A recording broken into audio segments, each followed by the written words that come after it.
सर्वार्थसाधके शरण्ये त्र्यंबके गौरी नारायणे नमोस्तुते.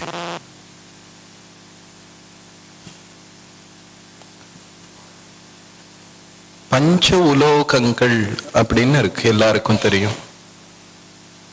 பஞ்ச உலோகம் வெள்ளி, தங்கம், செம்பு,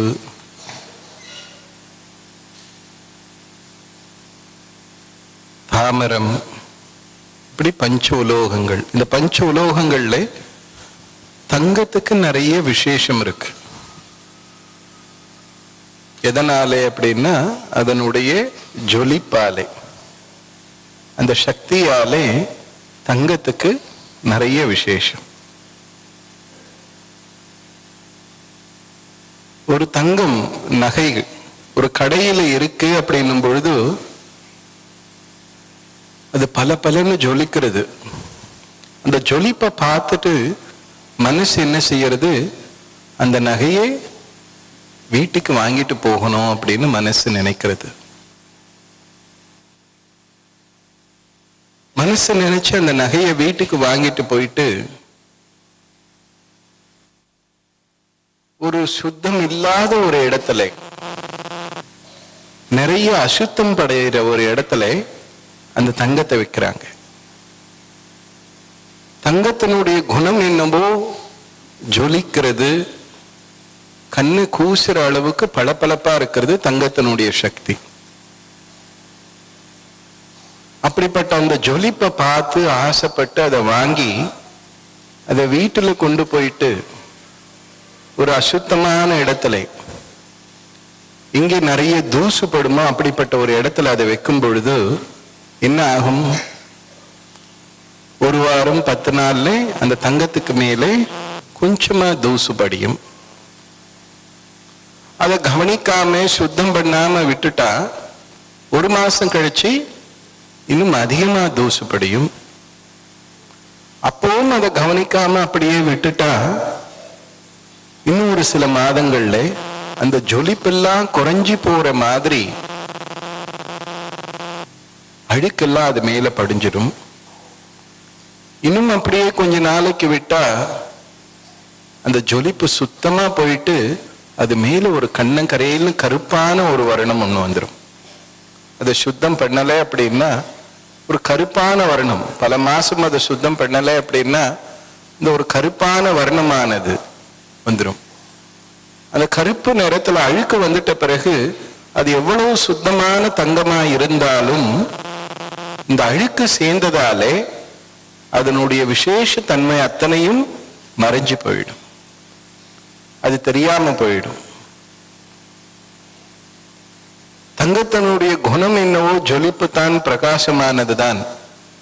ஆனால் அந்த தங்கத்தையும் சரியான முறையில அதை பாதுகாக்கல, அதை சுத்தப்படுத்தலை அப்படின்னா அந்த தங்கத்து மேலேயும் அழுக்கு தூசு அத்தனையும் சேர்ந்து அதனுடைய ஜொலிப்பு தன்மையே நீக்கி அதுக்கு வேற ஒரு வர்ணமான கருப்பு வர்ணத்தை கொடுத்து கொஞ்ச நாள் கழிச்சு அதை ஒருத்தர் பார்க்கும் பொழுது அது தங்கம் என்ற ஒரு நினைப்பே வராதபடிக்கு அது மேலே அழுக்கானது சேர்ந்து போயிடும்.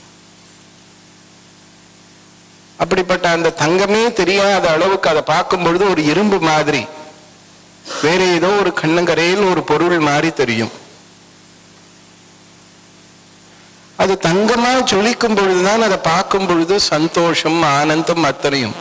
அது கருப்பான ஒரு பொருளா மாறிடுச்சு அப்படின்னா அதை பார்க்கும் பொழுது மனசுக்குள்ள ஒரு உற்சாகம் உண்டாறதில்லை, ஒரு சந்தோஷம் உண்டாறதில்லை. அதை பார்க்கும் பொழுது ஏதோ ஒரு கருப்பா ஒரு பொருள் இருக்கே அப்படின்னு. தங்கமே ஆனாலும் அதை சுத்தப்படுத்தினாதான் அதனுடைய தன்மையானது அப்படியே இருக்கும். அதை சுத்தப்படுத்தலை அப்படின்னா நாளடைவில் அது அழுக்கெல்லாம் சேர்ந்து அதனுடைய விசேஷ தன்மையான அந்த ஜொலிப்பை, அந்த ஆகர்ஷணத்தை அதை எடுத்துரும். இதே போலத்தான் மனுஷனுடைய ஆத்மா தங்கம் மாதிரி. இந்த மனுஷனுடைய ஆத்மான்றது எங்க இருந்து வந்தது அப்படின்னா பரமாத்மான்ற பராசக்தியினுடைய ஒரு துளி தான் ஒவ்வொரு ஆத்மாவும். எப்படி தங்கம் விசேஷமானதோ அப்படி இந்த மனுஷனுக்குள்ள இருக்கிற ஆத்மாவும் விசேஷமானது. காரணம் என்னன்னா அது அம்மாவனுடைய ஒரு துளி. அந்த தங்கத்தை கடையிலிருந்து வாங்கிட்டு வந்து வீட்டுல வச்சு அதை தினந்தோறும் தொடச்சி சுத்தம் பண்ணிட்டே இருக்கும் பொழுது அதனுடைய விசேஷம் குணமான அந்த ஒரு ஜொலிப்பானது அதுக்குள்ள இருந்துகிட்டே இருக்கும். அப்ப அதை பார்க்கும் பொழுதெல்லாம் மனசுக்கு சந்தோஷம், உற்சாகம் கிடைக்கும். அது செய்யலே அப்படின்னும் பொழுது அது மேலே அழுக்கெல்லாம் பட்டு அதனுடைய வர்ணத்தையே எடுத்துடுறது. அதே போலத்தான் மனுஷனுடைய ஆத்மாவும் தங்கம் மாதிரி ஜொலிப்பானது, தெய்வீகமானது.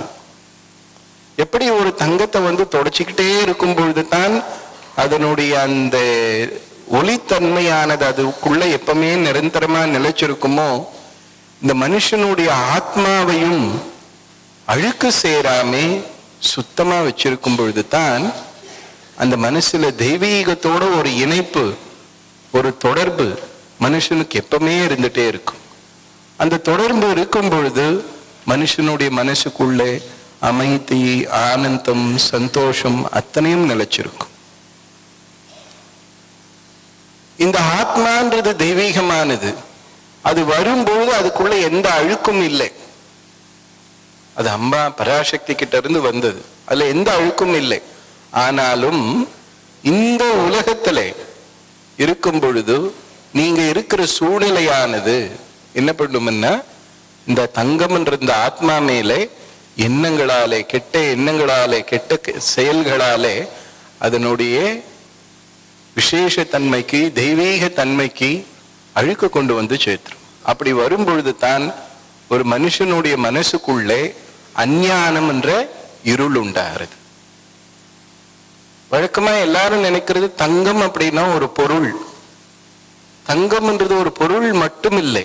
தங்கம் என்றது ஒளியினுடைய ஒரு சக்தி. அதனால தான் அது மகாலட்சுமிக்கு ஈடா சொல்றது. ஒளியினுடைய சக்தி தான் தங்கம். அது ஒளியோடு இருக்கும் பொழுது அந்த ஒளியானது வெளிச்சத்தை கொடுக்கிறது, அந்த வெளிச்சமானது வழியை காட்டுறது. ஒரு ஒளி இல்லை என்னும் பொழுது அங்க வெளிச்சம் இல்லை, வெளிச்சம் இன்னும் இல்லை என்னும் பொழுது அந்த இடத்துல இருள் இருக்கும். அதே போலத்தான் இந்த தெய்வீகமான ஆத்மாவே அதை அசுத்தமாக்கி அதனுடைய தெய்வீக தன்மையெல்லாம் மறைச்சிட்டோம்னா அந்த மனசுக்குள்ள என்ன வந்துடும்? இருட்டு வந்துடும், இருள் வரும். அந்த இருளை தான் அஞ்ஞானம் என்றும்.